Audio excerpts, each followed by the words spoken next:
You know, I hate to barge in on a city and then be treated horribly by corrupt politicians and bad politicians like a guy like Pritzker. He ought to spend more time in the gym, actually. The guy is a disaster. This is not about fighting crime. This is about Donald Trump searching for any justification to deploy the military in a blue city, in a blue state, to try and intimidate his political rivals. This is about the President of the United States and his complicit lackey, Stephen Miller, searching for ways to lay the groundwork to circumvent our democracy, militarize our cities, and end elections. A little back and forth there from President Donald Trump and Illinois Governor J.B. Pritzker about the idea of the National Guard being deployed to a place like Chicago to help with crime.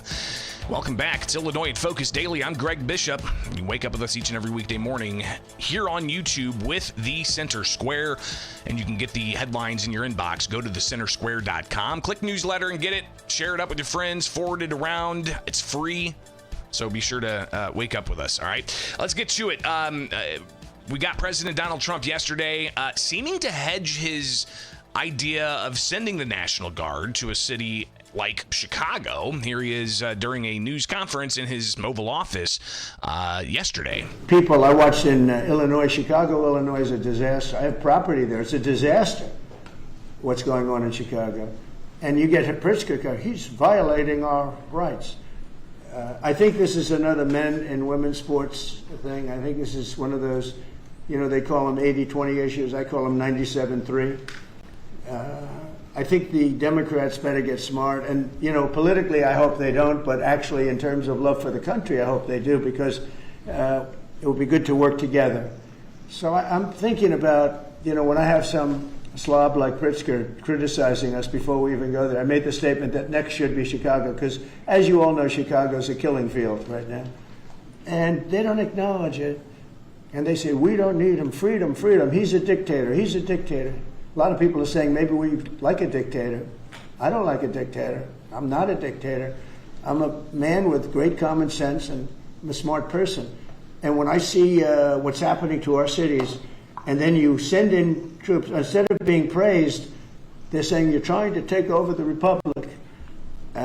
These people are sick. But I'm really saying, and I say this to all of you, in a certain way we should wait to be asked, because they have cities that are so under control, you know, out of control. So we go in and fix it. They take the full credit for it. So Trump, you know, on Friday said that Chicago's going to be next to have the National Guard deployed. That comes 10 days or so after he announced that he was having the National Guard deployed in Washington, D.C. But there you hear him. He's like, maybe we don't go and just wait for them to ask. So, again, you get the issues here about posse comitatus, and that's a prohibition of having the U.S. military conduct local domestic law enforcement unless it's requested by a state. And that's where we're going to see this conflict. Here is Governor J.B. Pritzker, who held a news conference with Senator Durbin, Duckworth, congresspeople. The Attorney General was there. Chicago Mayor Brandon Johnson was there. But here's the governor talking about how there was no emergency in Chicago. There is no emergency in Chicago that calls for armed military intervention. There is no insurrection. There is no insurrection. So Pritzker saying no emergency, no disaster, no insurrection. He also said that the federal government should refrain from showing up in Chicago. To any federal official who would come to Chicago and try to incite my people into violence as a pretext for something darker and more dangerous, we are watching, and we are taking names.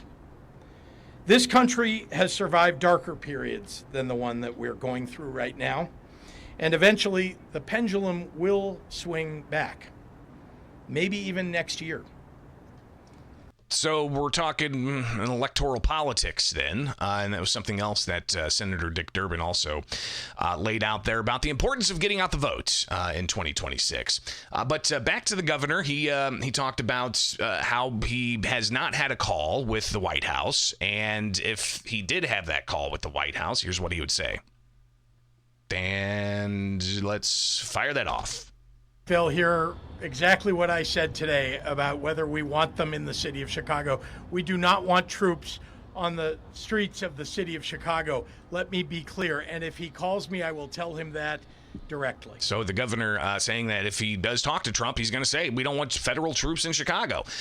Chicago Mayor Brandon Johnson taking to the podium saying that what they want is instead investment in Chicago. The last thing that Chicagoans want is someone from the outside of our city who doesn't know our city try to dictate and tell us what our city needs. As the mayor of this city, I can tell you that Chicagoans are not calling for a military occupation.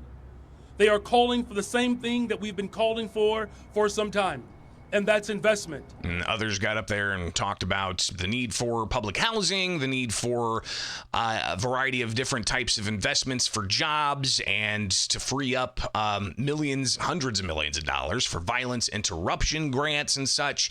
And then you got Father Michael Flager getting up there saying that there needs to be a ban on assault weapons. And address the violence of refusing to ban assault weapons and high-capacity magazines, refusing to have universal background checks as well as red flag laws, and making America the gun capital of the world due to its gun ownership and sales. And while you're at it, Mr. Trump, stop the gun flow into our state from your Republican state of Indiana. Well, the claim is that guns are coming into Illinois from Indiana. I mean, the population is more moving from Illinois to places like Indiana and Missouri and Florida and Texas, and there's even Illinoisans moving to New York. You've got the governor wrapping things up, really saying that he doesn't see this as Trump trying to fight crime. He sees this as something totally different. This is not because we've asked for it. It is not because there is some justice that he is going to seek. It is because he wants to create chaos. That is all this is about. And the governor clearly taking that position. This is going to continue to play out. But for the White House, Vice President J.D. Vance took a moment yesterday morning to say there's a disconnect for him on why states like Illinois with crime in Chicago, and while you look at the statistics and everything, and they say, murders are down, a variety of different, robberies and burglaries and things like that are up. Like motor vehicle theft is crazy up over the past 4 years. So, you can cut and slice and dice the statistics any way you want to. You can even question whether those statistics are legit. But regardless, Vice President J.D. Vance is conflicted by what he sees as just kind of this hypocrisy. Look at Governor Pritzker in Illinois, or Governor Newsom in Los Angeles, or Governor Moore in Maryland. They are angrier about the fact that the President of the United States is offering to help them get their crime under control than they are about the fact that murderers are running roughshod over their cities and have been for decades. Why are Democrat governors angrier about federal law enforcement helping clean up their streets than they are about the fact that those streets need to be cleaned up to begin with? It shows a real sickness in the head.